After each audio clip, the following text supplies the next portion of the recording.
Assalamualaikum warahmatullahi wabarakatuh.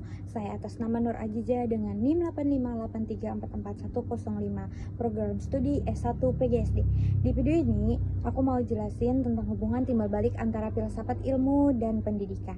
Banyak yang mengira filsafat itu teori yang jauh dari kelas, padahal keduanya saling menghidupi. Filsafat itu memberikan arah, sedangkan pendidikan memberikan bukti nyata. Saya akan membahas poin pertama, bagaimana filsafat ilmu itu mengawasi dan memperkuat ilmu pendidikan. Filsafat ilmu bertindak seperti penjamin mutu. Dia bertanya, apakah pendidikan benar-benar bisa disebut ilmu? Caranya dengan mengecek 3 hal.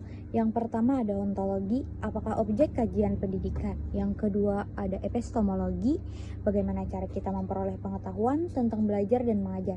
Yang ketiga ada aksiologi, nilai apa yang bisa ingin kita capai. Tanpa pengawasan ketiga itu, penelitian pendidikan bisa kehilangan arah dan hanya jadi kumpulan data tanpa makna.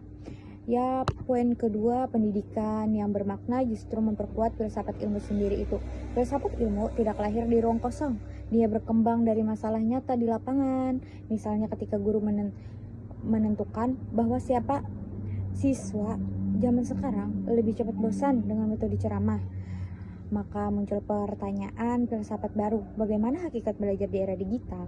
Jadi praktek pendidikan jadi laboratorium. Dari sana filsafat ilmu mendapat bahan untuk direfleksikan dan dikembangkan lebih lanjut. Poin ketiga, kenapa filsafat ilmu disebut pisau analisis? Karena dia membedah persoalan pendidikan lewat 3 pisau tajam. Pisau ontologi membedah hakikat manusia dan pendidikan. Apakah manusia objek yang dibentuk atau subjek yang berkembang?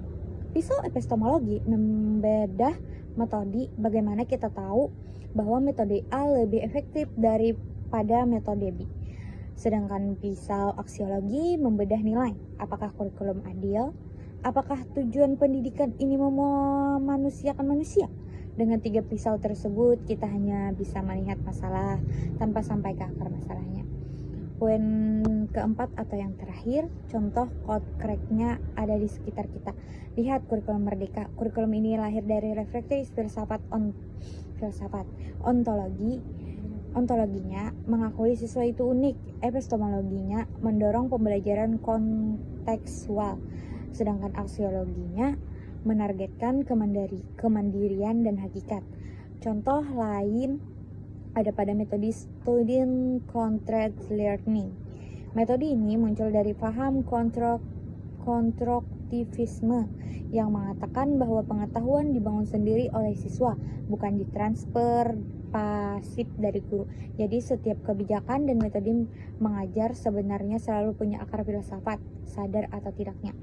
Kesimpulannya, hubungan filsafat ilmu dan pendidikan itu timbal balik. Filsafat ilmu memberikan fondasi, arah dan alat analisis untuk pendidikan, sementara pendidikan memberikan pengalaman masalah nyata dan umpan balik untuk membuat filsafat ilmu tetap hidup di relevan. Kalau dipisahkan, pendidikan jadi buta arah.